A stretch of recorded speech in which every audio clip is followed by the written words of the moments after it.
Previously, we derived formulas for calculating equivalent capacitance for capacitors in series or capacitors in parallel. And what I'd like to do is duplicate the reasoning for that for finding equivalent resistance of, resistor networks. And this will end up simplifying a lot of circuits. Anytime we have circuits that are very complicated with lots and lots of loops and different resistors on each loop, it is very often the case we can simplify it pretty dramatically using the equivalent resistance formulas. Okay, so let's start with the series case. So if we have two resistors that are in series with each other, like this, and I'll just call them R1 and R2, so they can be different from each other. What we want is to come up with an equivalent resistance like this, where everything to the rest of the circuit looks the same. Okay, so what is the rest of the circuit going to be able to see from this? Well, we want the potential difference to be the same, and we want the current to be the same. Okay, so everything external should look the same. Okay, well, we're going to start by coloring the circuit. All right, so let's say that I color this wire to represent some potential in blue, and then I'll color this one to represent some potential in green.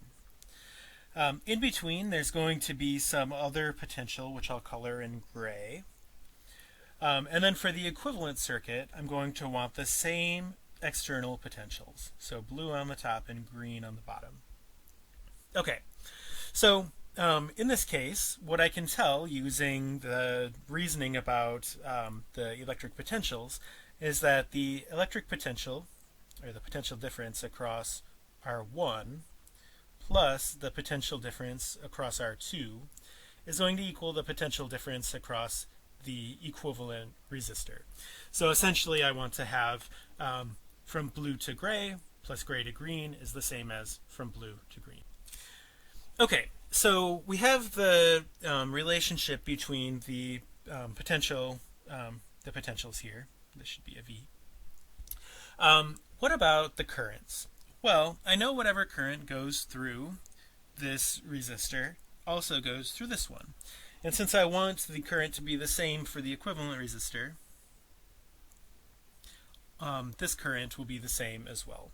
Okay, so all the currents are the same.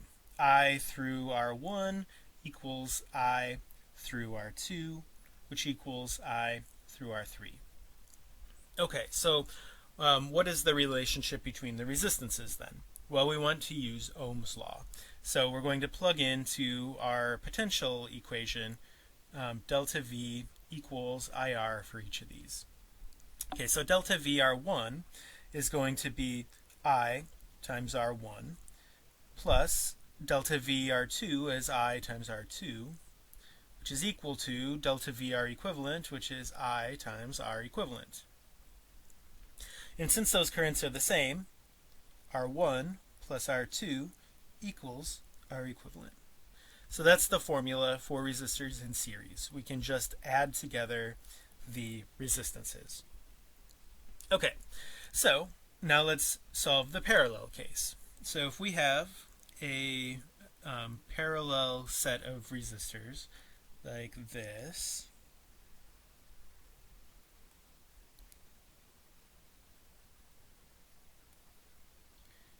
and I call these R1 and R2, I want to replace those with an equivalent resistor like this, where again we want the same delta V and the same I. Okay, so I'm going to color the circuit again. Let's say we have blue over here. Everything that's connected by just wire is blue. Over here, let's say we have green. Everything that's just connected is green, like this. And because we want those potentials to be the same for the equivalent circuit, this is blue, and this is green. Okay, so to the rest of the circuit, everything looks the same. Okay, well, here we can see that the potential differences match. So from blue to green across R1, from blue to green across R2, and from blue to green across R equivalent. So delta V R1 equals delta V R2, which equals delta V R equivalent. Okay, what about the currents? Well, the current is going to come in on one side and then it'll split. Okay, so it's going to split two ways here, and then later it'll come back together. We'll have some current that goes through each of the two resistors, and then those two currents will join back together and go out the other side. Okay, meanwhile, for the equivalent resistor, we want that current going in and then the same current going out. Okay, so the relationship then is I for our equivalent is going to be the sum of the other two. I for R1 plus I for R2. And just like we did in the series case, I want to use Ohm's law to replace these. So I is going to be equal to delta V over R for each of the resistors.